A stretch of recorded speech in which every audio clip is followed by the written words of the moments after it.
from the introduction to this chapter that a major element of this chapter that we'll be spending most of our time with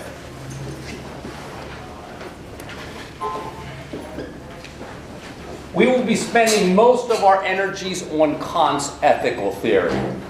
Now, do note that there is discussion in the chapter about Kant's theory of knowledge, aka his epistemology.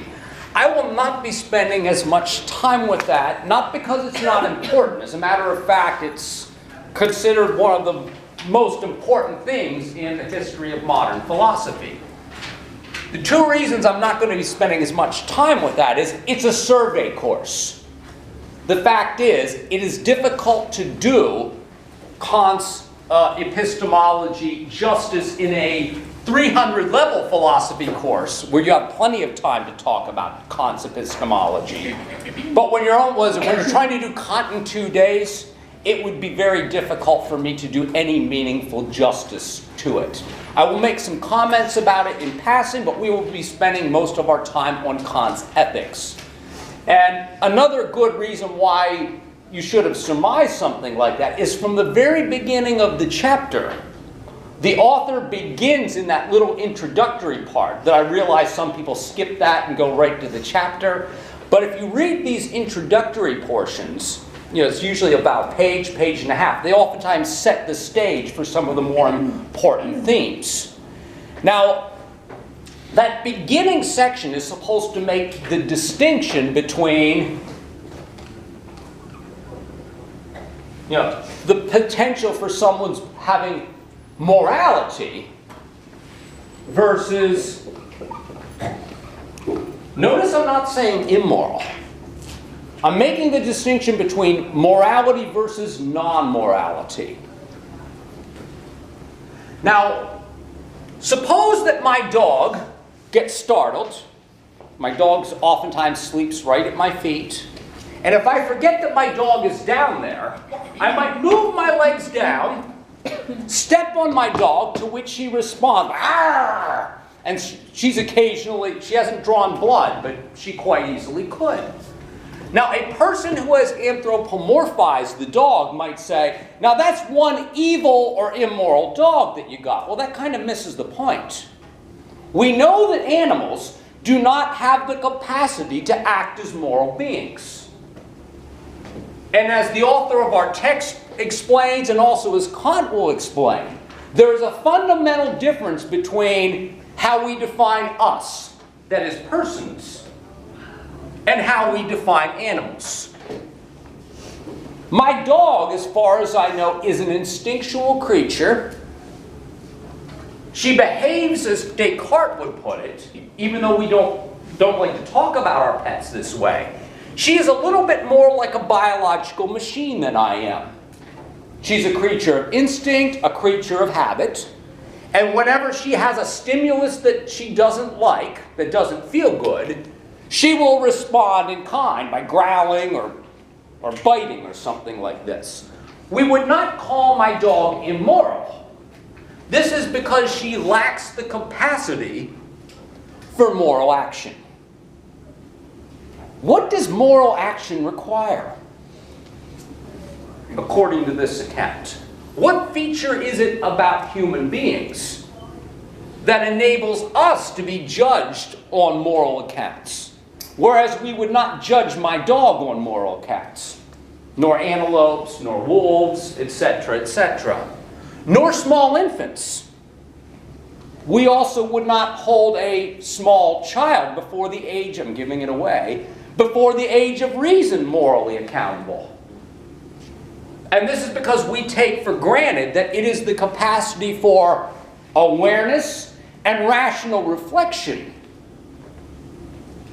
that rightfully enables us to be held accountable for our actions.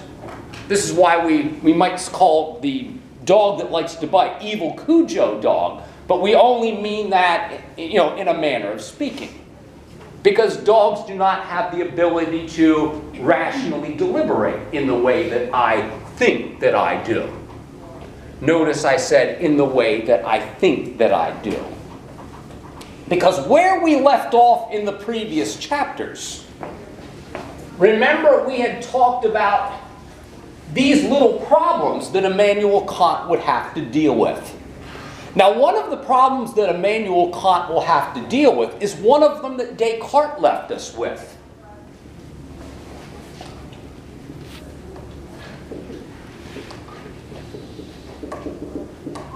Now, Descartes believed that we had free will, as Immanuel Kant believes it's at least sometimes possible for us to act on principles of moral freedom.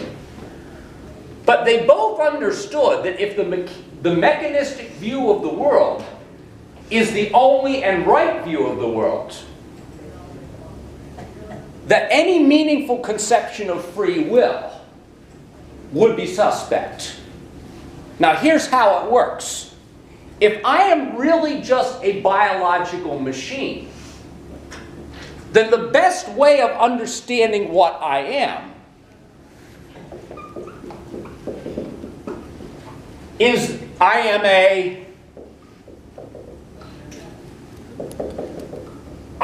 a material thing, and just like everything else in the cosmos, I obey what?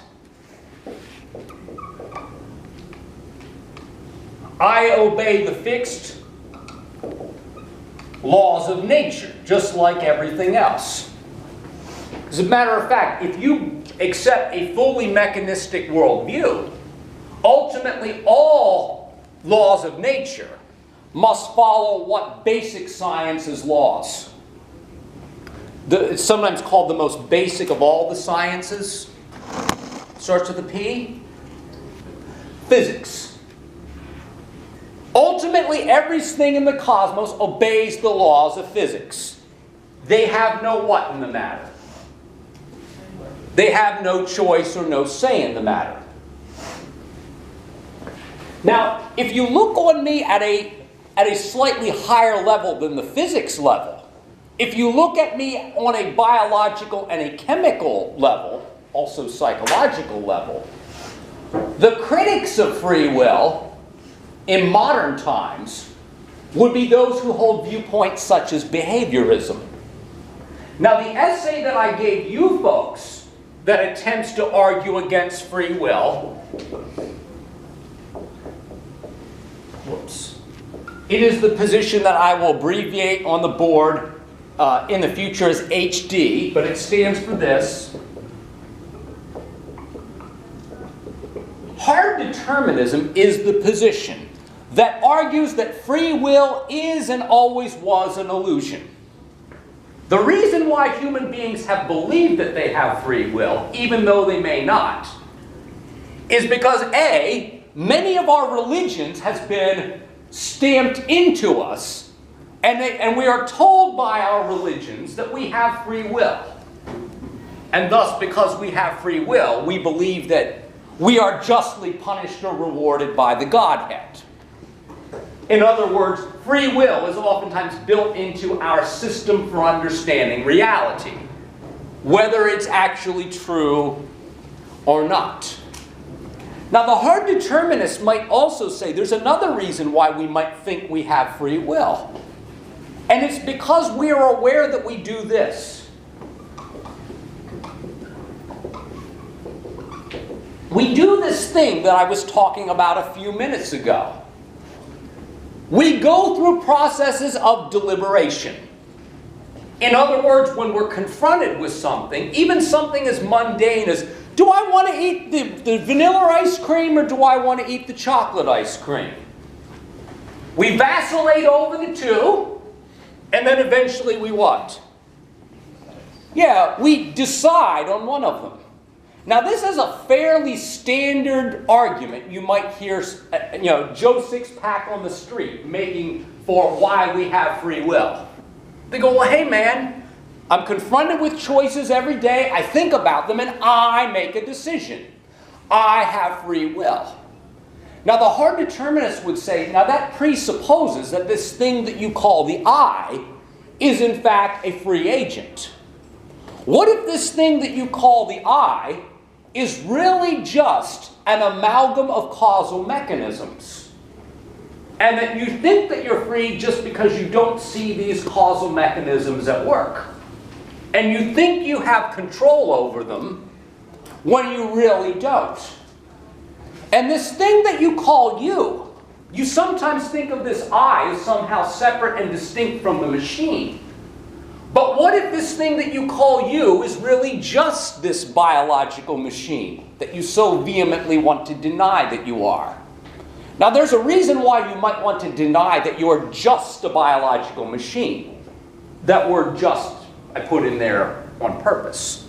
Because if we think that we are just a biological machine, then we are no longer as important as we thought that we were in the grand scheme of the cosmos. We would be led to think that we are just like everything else in the cosmos. Just one more biological machine inside of a bigger biological machine. In other words, it would seem to diminish our quote-unquote cosmic significance. Now, to give you some arguments for why someone might think this we are just biological machines might make a little bit of sense, I'm going to appeal to the kind of arguments that you will see in that Hosper's reading. I'm also going to lard in some B.F. Skinner.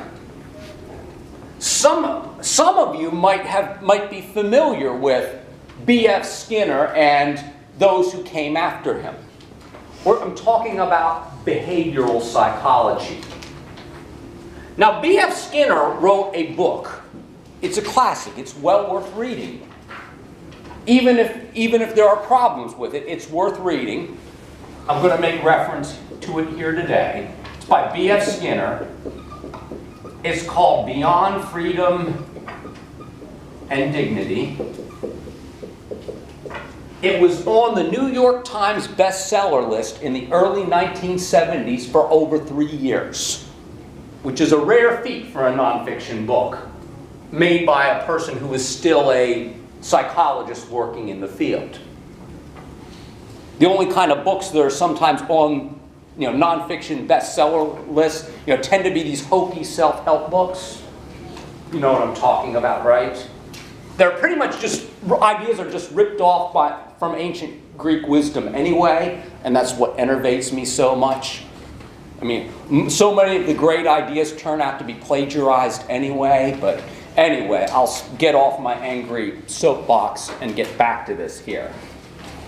But anyway, those people who might be considering whether or not we might be biological machines, someone like B.F. Skinner might say, if you want to know what you ultimately are,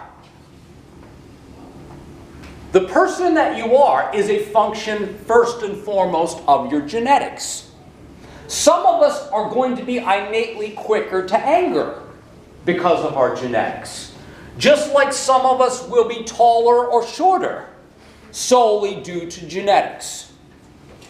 If we don't hold a person responsible for not being 6'7", it seems rather strange that we should hold a person who is genetically predisposed to be quick to anger responsible for that too, because he didn't have a what? He didn't have a choice. If he could have chosen his genetics, he would have chosen otherwise. We are all victims of our genetics, if you will, according to this account. Now, this is not quite done yet. This is not all a human being is, though, according to a behaviorist account. Because this is sort of the hardwired level. But we are also a product of conditioning. Can you hold that for a little while just while I lay out the argument? We are also the product of conditioning. Conditioning might be thought of as outer motivators being driven where? Being driven inward. We do not have a control over our conditioning either. As a matter of fact, if conditioning is effective, those outward puppet master forces end up becoming internalized. Now, there's a fabulous chapter in Skinner's Beyond Freedom and Dignity. It's chapter 3. The subject is punishment. He explains the behaviorist notion of punishment in a fancy Dan but succinct way. The role of punishment, ladies and gentlemen, is not to give a person his just deserts. The role of punishment is to remove awkward or unwanted behavior from an individual's repertoire of conduct. Now that sounds fancy, but it basically runs something like this. The reason why I have punished my son when I have punished him wasn't because he quote unquote deserved it. It was because he was doing things that we did not want him to continue doing. Now why didn't we want him to continue doing them? Well, because when you care about someone, you don't want them to do things that are likely to get them into trouble in the future. So if we say, son, you didn't do your homework when you're supposed to do it. The note came home from the teacher. We're going to take away the gaming system for a while. Ah! And of course, like we say, it's not something we want to do. But what we're doing is, of course, you don't explain this to an 8-year-old.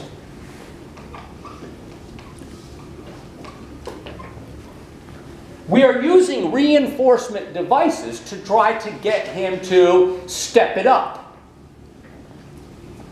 And when he finally does step it up, we will start to use positive reinforcement on him. And if you want the easy example of positive reinforcement, gold star for you! My version of positive reinforcement on tests is I say, nice job on this question. You got it perfectly right. Nice and detailed. In other words, that's the reason why we compliment people. For behavioral purposes, we compliment people because we want them to keep repeating what they are doing. The fact that they deserved it or didn't deserve it is irrelevant to a behavioral account of what the role of punishment is. Punishment is designed to get someone to stop doing something. Positive reinforcement is to try to motivate someone to repeat wanted actions. Negative reinforcement is whenever we do certain things to try to get people to do things also, but it's not a pat on the back. It's more like a snide insult. You know, that trash won't take out itself. That's the garden variety example of what negative reinforcement is. You know, if I'm being a lazy schlub at home, I might get some passive-aggressive comments made. Now the aim is, I don't like passive-aggressive comments. I want them to stop. So what will I do? I will do the thing that the puppet master wants me to do in order to stop the passive-aggressive remarks. In this case, my wife is the puppet master. According to this account, this thing that you call the self is really just a hodgepodge of genetic factors and various conditioning mechanisms that have been impinging upon us for our entire lives. This is what leads to the formation of this thing that we call our character. Now, according to this account, you can't even choose your own character. Because, and by the way, when I say character traits, I mean in the Aristotelian sense. You know, the various ways that you comport yourself, the virtues that you have or lack. That's what I mean by your character. According to this account, you don't choose your character. Your character is a function of things like genetics and the various things that throughout your life you have been conditioned to do. And according to this account, there is a reason why we throw the concept of responsibility in there, even if nobody is really metaphysically responsible. Does anyone know why a behaviorist would say the concept of responsibility is still behaviorally useful, even if it is metaphysically false. Any takers? The concept of responsibility is still a useful behavioral concept, even if it is metaphysically false. Quote unquote, it might be a useful, necessary behavioral illusion. I'll give it to you. When I say that you are responsible for something, I am really trying to do what? Motivate you. Yeah, I'm trying to motivate you. I'm saying if you don't do this, you will be held accountable. And because you want to be held accountable for good things and not bad things, that can be used to try to motivate you. When I say you have behaved irresponsibly, what I'm basically doing is using a kind of negative reinforcement to try to get you to start behaving responsibly. All a person really is a mechanism of pushes and pulls that end up being internalized. Now, the picture that John Hospers creates is the picture of human beings as little more than, and this is the reason why hard determinism is so repugnant to some people, because it seems to lead us to this metaphor of what a human being really is. It seems to reduce us to mere biological puppets who are unaware of the invisible strings constantly pulling upon us. Now, the example that Hospers gives, this is in the reading,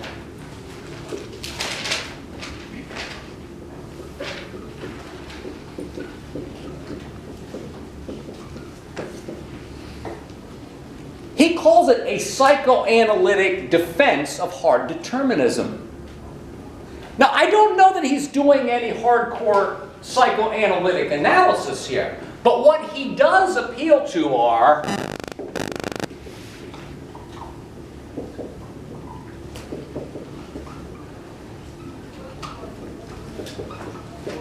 he appeals to Freudian concepts, the id, the ego, and the superego, but more importantly, but less obviously,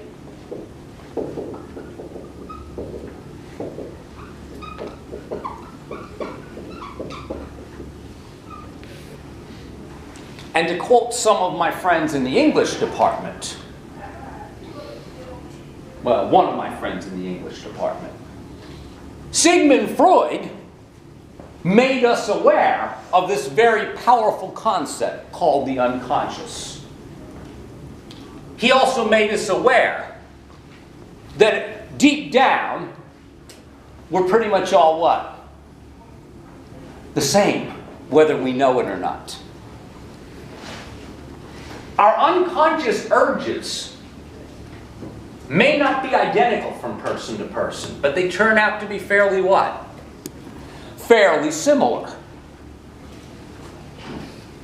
There are things that drive me that I am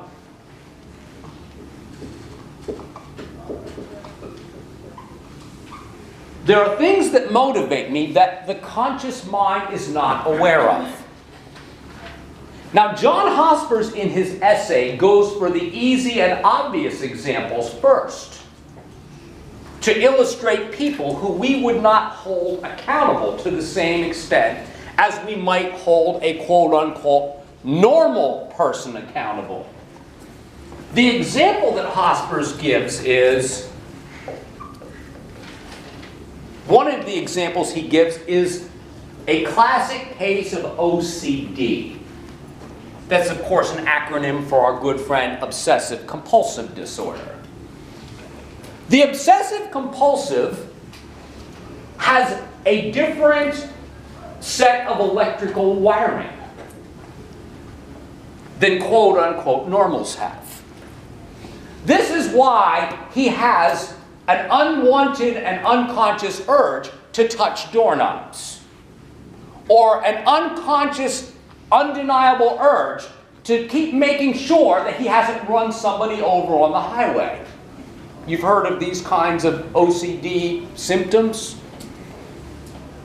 My daughter might not be happy about me mentioning this, but when she was in preschool, she was diagnosed with the symptoms of that we used to call Asperger's. Have you heard of it? She was diagnosed with the symptoms that people call Asperger's. And this diagnosis explained the reasons why, in certain ways, she was different. She can't stand, she still to this day has difficulty with bright lights, loud noises. She also doesn't like. She also is uncomfortable with quote unquote touching. Well, so am I, by the way. So it might explain she may have picked up genetic anomalies from the parents. Now you'll notice that people would say, they used to say, ooh, she's weird. You know, they would have all these negative things. But once you understand that she did what? She didn't choose to be this way. In other words, she simply is this way. She simply is this way. Just like the OCDer is simply this way. Now I will get autobiographical here because I don't want to pick on my loved ones and closest relations. I understood, I mean, most of us probably have unhealthy habits, am I right? Very frequently, we only find out later on the root unconscious desires that end up leading to those unhappy habits. When I was considerably younger, I had what some people have referred to as a Jesus Christ complex. You've heard of this one before? If I were to get into relationships, I would typically get into relationships with a young woman who would ask me out, not me, because that would actually hurt my feelings if I get turned down and, you know, that kind of thing. I didn't like that. It would make me tear up like a stereotypical crying little baby. But anyway, I better get on with my story here. I had this tendency to date basket cases. And I figured out years later the reason why I dated basket cases is because I wanted to help them. Take a guess at what point I conspicuously ended up dumping them. It was always me doing the dumping. Once their self-esteem was up, and they were no longer proverbial basket cases, that would be the point at which I would lose interest and welcome to Dumpsville would happen. As if I were some real prize or something like that. But yeah, then it was always welcome to Dumpsville. I didn't figure out until later on why I behaved this way. In other words, I was doing things that I thought I was in control of when I really what? When I really wasn't in control of them. I was merely acting on these unconscious impulses that I only later become conscious of. And the only reason I have any control over them, if we can call it control, is once I what?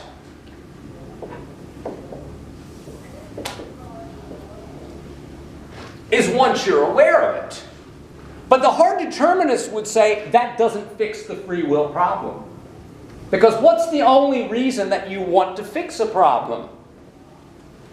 Ultimately because you want your life to go better. And that's really being motivated by basic biological drives for, you know, good sustenance. You want to live a good life. Well, why do you want to live a good life? Well, we are hardwired to want the good for ourselves. So even your choice to overcome your unconscious desires doesn't turn out to be a free choice according to this account. Your desire to be moral according to this isn't a free choice either, because the only reason why most of us want to be moral and this is going to sound like Kant here. How many of you saw this reference in the text? It's blunt. It's powerful.